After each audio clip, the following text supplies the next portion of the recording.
Hello दोस्तों, आप सभी का स्वागत है मांगा मेलोडी हब पर। कई सारे लोगों ने मुझे नए नए मानवा का नाम बताया है जिनका एक्सप्लेनेशन अब तक किसी ने भी किया नहीं है। ये अच्छी बात है कि किसी ने भी किया नहीं है और इसीलिए मैं उसे एक्सप्लेन जरूर करूंगा, लेकिन पहले उसका एक्सप्लेनेशन करूंगा जिसका कम चैप्टर्स है। उसके करंट चैप्टर पर आने के बाद दूसरे मानव का भी एक्सप्लेनेशन शुरू करूंगा, तो बस थोड़ा सा इंतजार करिए। लेकिन एक चीज़ मैं पहले ही बता देता हूँ, मुझे अच्छा लगेगा तो ही मैं करूँगा उस मानव का एक्सप्लेन, वरना कुछ मतलब तो रहेगा नहीं। और आप लोगों ने नाम बताया तो मेरे हिसाब से अच्छा रहेगा ही, तो मैं रीड करके डिसाइड करता हूँ कौन सा मुझे शुरू करना चाहिए। तो इसी के साथ चलो शुरू करते हैं एब्सोल्यूट रिग्रेशन पार्ट 7।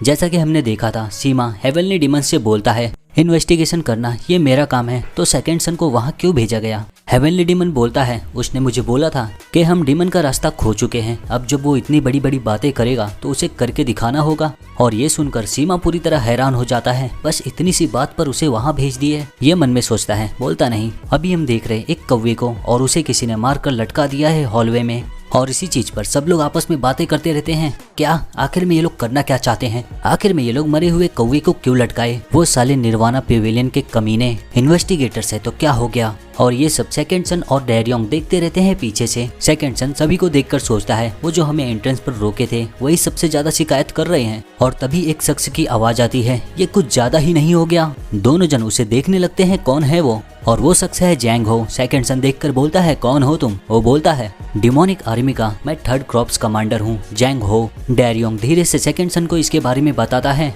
जैंग हो सारे कमांडर्स में से सबसे शक्तिशाली मार्शल आर्ट्स है और उसका थोड़ा माथा भी गर्म रहता है। सेकंड सन बोलता है कमांडर जैंग, क्या तुम कुछ शिकायत कर रहे हो? जैंग हो चिल्लाकर बोलता है, क्या मैं मुंह से अपने बोलकर बताऊं? तुम ये क्या करना चाहते हो ऐसी मनुष्य चीज वहाँ लटका कर जहाँ से लोग आते जाते हैं? सेकंड सन बोलता है कोई डिमोनिक आर्मी का शख्स मेरे बेड पर ये फेंका था तो मुझे लगा ये चीज तुम लोगों के लिए कल्चरल है। जैंग हो बोलता है ऐसी मनुष्य चीज वहाँ लटकाने से अच्छा तुम उस शख्स को सजा दे सकते थे जो तुम्हारे साथ ऐसा किया। एक समय के लिए दोनों जन एक दूसरे को देखते हैं। फिर सेकंड सन बोलता है अच्छा ठीक है, फिर मैं शुरुआत तुमसे करता हूँ। जैंग हो बोलता है ये तुम बोल क्या रहे हो? सेकंड सन बोलता है इन्वेस्टिगेशन। जैंग हो सोच में पड़ जाता है, बोलता है अचानक से क्यों तुम? सभी लोग एकदम हैरान हो जाते हैं, डैरियोंग खुद हैरान हो जाता है। सेकंड सन बोलता है कमांडर जैंग हो को जितने भी रिकॉर्ड हैं सब सबमिट करो और उससे जुड़े हुए फाइनेंशियल और जो भी चीजें वो करता है वो सभी चीज। जैंग हो चिल्लाकर बोलता है यहाँ तक कि तुम भी नहीं कर सकते ऐसा कुछ मेरे साथ। दोनों जन एक दूसरे को देखते हैं, फिर जैंग हो तुरंत ही जमीन पे लात मारता है जोर का। सेकंड सन बोलता है मैं ये कर सकता हूँ, देखो तुम आजाद हो गुस्सा करने के लिए, लेकिन अगर तुम इन्वेस्टिगेशन के बीच में खड़े हुए तो तुम पर चार्ज लगाया जाएगा राजद्रोह का। सभी लोग जैंग हो को पकड़ लेते हैं, सर जाने दो। सेकंड सन बोलता है मैं इन्वेस्टिगेशन शुरू करूंगा कमांडर से, यानी तुमसे। जैंग हो बोलता है ठीक है, चलो ये अंत तक देखते हैं। फिर उसके बाद हम देखते हैं इन्वेस्टिगेशन शुरू होता है। दोनों जन आमने सामने एक कमरे में बैठे रहते हैं और गौर से एक दूसरे को देखते हैं। बोलता है सेकंड सन तुम कब तक मेरी परीक्षा लेते रहोगे? जैंग हो बोलता है तुम्हारा मतलब क्या है? सेकंड सन बोलता है तुम वही हो जो लेटर भेजे थे। डैरियोंग ये सुनकर एकदम ही शॉक हो जाता है, जो लेटर भेजा था वो जैंग हो था? आखिर में यंग मास्टर ऐसा क्यों सोच रहे हैं? जैंग हो बोलता है ये तुम आखिर में किस चीज के बारे में बात कर रहे हो? सेकंड सन देखता है उसे, जैंग हो की नजरें झुक जाती है और फिर बोलता है तुम्हें कैसे पता ये? सेकंड सन बोलता है तुम कल के हादसे में भी घुस गए थे, भले ही तुम्हें घुसना नहीं था, ऐसा इसलिए ताकि डिमोनिक आर्मी के कमांडर के ऊपर कोई भी शक न करे, इससे बच सको तुम। जैंग हो बोलता है सही बोले। सेकंड सन बोलता है जब मैं ऊपर कौवे को लटकाया तो खाली 3rd क्रॉप्स मेंबर काबू में था और उसके ही साथी ना ही हंसे ना ही कर्ज दिए। ये सब सुनकर हैरान रहता है जैंग हो। सेकंड सन बोलता रहता है थोड़े समय पहले तुम्हारे साथियों को तुम्हारी फिक्र थी इसीलिए तुम्हें रोक दिए। उनकी हरकतों से बता सकता हूँ मैं ये, कोई शख्स जो सभ्यता से अपनी ग्रुप चलाता हो वो ऐसी चीजों को अनदेखा नहीं कर सकता, वो अपने ऑर्गेनाइजेशन में करप्शन को नहीं देख सकता। एक पल के लिए दोनों जन शांत हो जाते हैं। सेकंड सन सोचता है खाली एक यही वजह नहीं है जो मैंने अंदाजा लगाया है। वो वक्त जब डैरियोंग ने मुझे बताया था फ्रीक्वेंसी ट्रांसमिशन के दौरान, तब मुझे याद आया मेरी पिछली जिंदगी के बारे में। एक हादसा हुआ था demonic army strong crops commander के बीच में और उसमें क्रॉप्स कमांडर की मौत हो गई थी। डिमोनिक आर्मी के अंदर जब दिक्कतें चल रही थी तो ये एक बहुत बड़ा लेटर भेजा था ताकि इन सबको सुलझाया जा सके। ये पक्का उसी चीज की वजह से ही मारा गया था। जैंग हो बोलता है मुझे यकीन नहीं था कि लेटर काम भी करेगा, इसीलिए मैं हर एक चीज उसमें नहीं लिखा था। फिर भी मैंने सोचा भी नहीं था कभी कि सेकंड यंग मास्टर यहाँ आएंगे इन्वेस्टिगेशन करने। सेकंड सन बोलता है तो ऐसा है, और तुमने क्या सोचा जब मैंने इसके बारे में सुना तो? जैंग हो बोलता है मुझे माफ कर दो, लेकिन मैंने सोचा कि हमारा काम हो गया है। सेकंड सन हंसकर बोलता है डैरियंग को, क्या इतना प्रसिद्ध है यंगस्टर के लिए आज के दिन में सच बोलना? डैरियंग बोलता है आप तो हमसे भी ज्यादा यंग हो। सेकंड सन बोलता है अरे हाँ। जैंग हो को बोलता है जो भी हो, आखिर में इस जगह पे हो क्या रहा है? जैंग हो बोलता है डिमोनिक आर्मी का कमांडर डिमोनिक आर्मी को इस्तेमाल कर रहा है खुद के लिए। वो पैसा ले रहा है असैसिनेशन रिक्वेस्ट के लिए और अपने साथियों से ये काम करवा रहा है। सेकंड सन ये सुनकर एकदम हैरान हो जाता है, क्या? सोच में पड़ जाता है। मैंने सोचा कि ये किसी मार्शल आर्ट्स ग्रुप से रिश्वत ले रहा है, जैसा कि मैंने कल्पना किया था। डिमोनिक आर्मी में मार्शल मास्टर्स को अपने अनुसार चलाना ये पहले से ही बहुत बड़ी दिक्कत है, लेकिन अब वो सिर्फ आगे बढ़ रहे फाइनेंशियल गेन के लिए। डैरियंग बोलता है आखिर में ऐसे कैसे हो सकता है? सेकंड सन बोलता है डिमोनिक आर्मी के मेंबर्स का नंबर घटाकर ऐसा हो सकता है। फर्स्ट क्रॉप्स ही हो सकता है जो ये सब करता होगा। जैंगो सुन के हैरान हो जाता है, तुम्हें कैसे पता ये?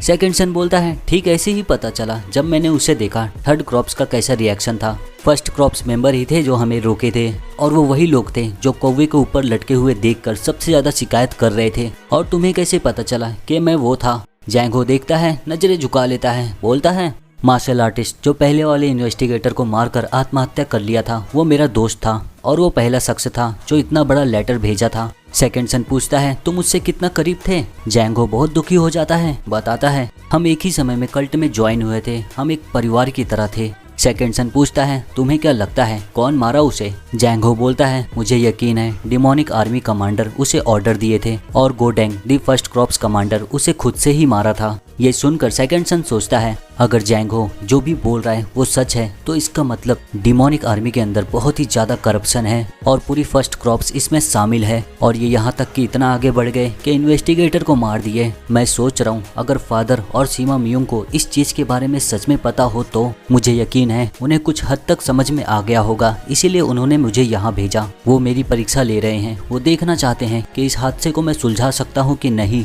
भले ही मैं खड़ा हूँ डिमोनिक आर्मी के कमांडर के सामने। बोलता है तुमने बहुत अच्छा दोस्त बनाया था। जैंगो बोलता है हाँ वो सच में बहुत अच्छा दोस्त था। जब वो मरा था अगर मैं भी अच्छा दोस्त होता तो मैं भी कुछ ऐसा ही किया होता। दोनों जन सुनते रहते हैं। फिर सेकंड सन बोलता है थर्ड क्रॉप्स कमांडर जैंग हो, इतनी हिम्मत दिखाने के लिए शुक्रिया। जैंग हो ये सुनकर एकदम ही हैरान हो जाता है, उसकी आंखों में आंसू आने लगते हैं, बहुत ही ज्यादा दुखी हो जाता है वो। एक पल के लिए सब लोग शांत हो जाते हैं। सेकंड सन सोचता है इस दिन को देखकर मुझे खोए हुए डिमोनिक रास्ते के लिए एक आस सी जग रही है।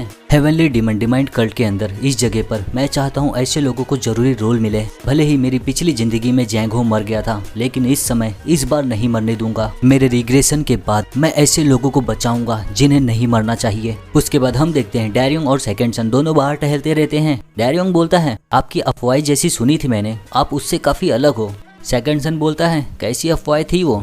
डैरियंग बोलता है कुछ अफवाहें ऐसी थी कि आप हेवनली डीमन बनने के योग्य नहीं हो, मुझे माफ कर दो। सेकंड सन देखता है, बोलता है सब ठीक है, ये एक तरीके की प्रशंसा भी हो सकती है। डैरियंग बोलता है क्या? सेकंड सन बोलता है मेरे लिए हेवनली डीमन बनना कोई प्रशंसा वाली चीज नहीं है। मुझे नहीं लगता अभी हमारे कल्ट में आतंक से शासन किया जा रहा है, क्या ये समय नहीं होता इसे बदलने का? डैरियंग ये सुनकर एकदम हैरान हो जाता है। फिर दोनों आगे जाने लगते हैं। सेकंड सन के मन में यही चलता है कल्ट को बदलना ही होगा अब, अगर नहीं तो आगे जो चीज इंतजार कर रही है उससे हमारे परिवार का नाश होगा और अंत होगा हमारे कल्ट का। उसके अगले दिन देखते हैं कोई शख्स सेकंड सन को बोलता है घबराते हुए कुछ वहाँ पर दिक्कत है, मुझे लगता है आपको तुरंत ही जाकर देखना चाहिए वहाँ पर। दोनों जन भागकर जाते हैं तेजी से। सेकंड सन जैसे ही देखता है हैरान हो जाता है और देखते हैं तो निर्वाणा पेवेलियन को काफी चोटें लगी हैं। डैरियंग भी बहुत ज्यादा जख्मी है और एक शख्स को कुछ ज्यादा ही चोट आई है, जमीन पे गिरा पड़ा रहता है। सेकंड सन सभी को चिल्लाकर बोलता है रुक जाओ। डैरियंग को बोलता है डैरियंग क्या तुम्हें ज्यादा चोट लगी है? डैरियंग बोलता है मैं ठीक हूँ, लेकिन मेरे साथियों को बहुत ज्यादा चोट आई है। सेकंड सन देखता है उसे तो उसकी हड्डियां बहुत सारी टूट गई हैं। तुरंत ही बोलता है इसे हॉस्पिटल में लेके जाओ, और तुरंत ही उसे ले जाते हैं उसका इलाज करने के लिए। सभी लोग वहीं पे खड़े रहते हैं। सेकंड सन देखकर बोलता है गोडेंग क्या तुम वही हो जो ये किया है? गोडेंग बोलता है सही बोले। सेकंड सन बोलता है क्या कारण था जिसकी वजह से तुमने निर्वाणा पेवेलियन को चोट पहुंचाया? गोडेंग बोलता है ये मेरे कंधे से टकराया था और बिना माफी मांगे ही जा रहा था, मैंने तो बस इसे एक अच्छा सा सबक सिखाया है। सेकंड सन बोलता है मुझे यकीन है तुम ही इससे टकराए होगे और माफी भी मांगा होगा तो भी इसे जाने नहीं दिए होगे। गोडेंग देखता है फिर बोलता है हाँ ये सच है और हंसने लगता है। सेकंड सन बोलता है वो जहर है। गोडेंग बोलता है क्या जहर? सेकंड सन बोलता है तेरे साथी तेरे लिए जहर हैं। गोडेंग बोलता है क्या बकवास है ये? सेकंड सन बोलता है गोडेंग क्या पिछले साल तुमने कल्ट मेंबर को भी नहीं मारा था? 2 साल पहले भी तुमने 3 मेंबर्स को मारा था और उनसे लड़े थे बार में। सोचता है इसके अपोनेंट सब लो रैंक मार्शल आर्टिस्ट थे, इसके पहले ये सब चीजें बाहर जाती डिमोनिक आर्मी ने सब कुछ दबा दिया इसके लिए। गोडेंग इसके जवाब में बोलता है ऐसा इसलिए क्योंकि इस दुनिया में ऐसे बहुत से मंदबुद्धि लोग हैं जो डिमोनिक आर्मी का सम्मान नहीं करते। सेकंड सन बोलता है क्या तुझे पता है मेरे पास अथॉरिटी है एग्जीक्यूशन करने का? ये सुनकर कुछ बोल नहीं पाता, एक पल के लिए सब वहीं पर जमे रहते हैं। फिर बोलता है गोडेंग तो क्या अगर तेरे पास है तो मुझे नहीं लगता तू काबिल है एग्जीक्यूशन करने के लिए। ये सुनकर सेकंड सन सोचता है इसी जहर की मैं बात कर रहा था। बेवकूफ़ इस तरीके से काम कर सकते हैं जब उन्हें एहसास हो कि उनके आसपास के लोग उन्हें कैसे देखते हैं। ऐसे हालात में इसे घबराना चाहिए ऐसा कुछ बोलने से पहले, लेकिन इसकी जगह ये अपने साथियों के सामने ऐसी हरकत कर रहा है। इसका सर इसकी गांड में काफी ऊपर तक है, इसे अंदाजा नहीं है ये कौन से मंच पे खड़ा है। अपना कदम आगे बढ़ाता है, गोडेंग के साथी देखकर तुरंत ही गोडेंग के सामने आ जाते हैं। गोडेंग बोलता है हंसकर तू हम लोग के साथ मस्ती करेगा तो ऐसा समझ तो डिमोनिक आर्मी के साथ मस्ती किया है। मैं ये सोच रहा हूँ क्या तेरे पास हिम्मत है? सेकंड सन बोलता है कम से कम मेरे साथियों के पीछे तो मत छुप। गोडेंग बोलता है किसी बुज़दिल की वजह से मेरे हाथों में चोट लग गई है, तू अपने आप को किस्मत वाला समझ। सेकंड सन बोलता है तो मैं अपना राइट हैंड इस्तेमाल नहीं करूंगा। कैसा है ये? क्या लड़ना शुरू करें खाली हम दोनों?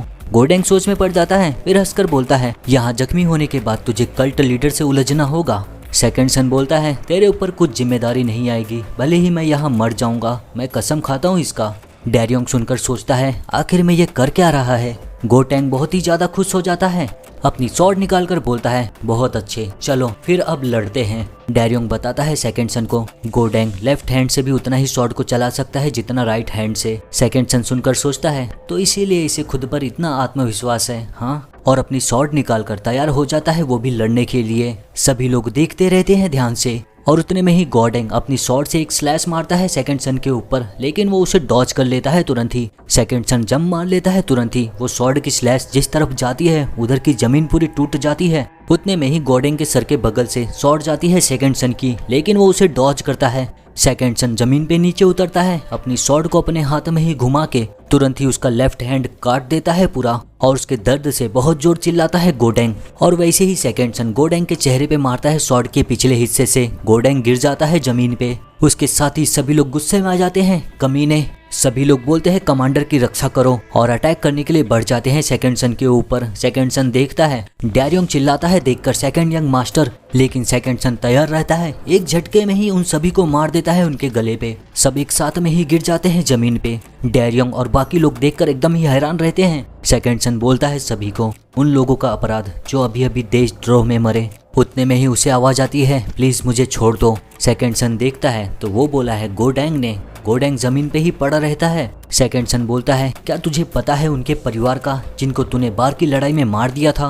खून से लिपटा हुआ कुछ बोल नहीं पाता गोडेंग। सेकंड सन बोलता है मुझे डाउट है तू ऐसी हरकत करता है जैसे तुझे कुछ फिक्र नहीं है। उन लोगों ने अपने पिता, बच्चे और पति को खोया है, क्या अब वो लोग अपनी आम जिंदगी? गोडेंग घबराते हुए बोलता है मैं गलत था। सेकंड सन उसकी तरफ बढ़ते हुए बोलता है चुप हो जा, और फिर चारों तरफ खून के छींटे उड़ने लगते हैं। सभी लोग देखकर एकदम ही हैरान हो जाते हैं। सेकंड सन गुस्से में बोलता है क्या सोचता है तू, कौन है तू, तो हिम्मत कर सकता है कल्ट के मेंबर्स को मारने का? तो दोस्तों ये चैप्टर यहीं पे खत्म होता है। वीडियो पसंद आई हो तो लाइक जरूर करना। मिलते हैं अगली वीडियो में।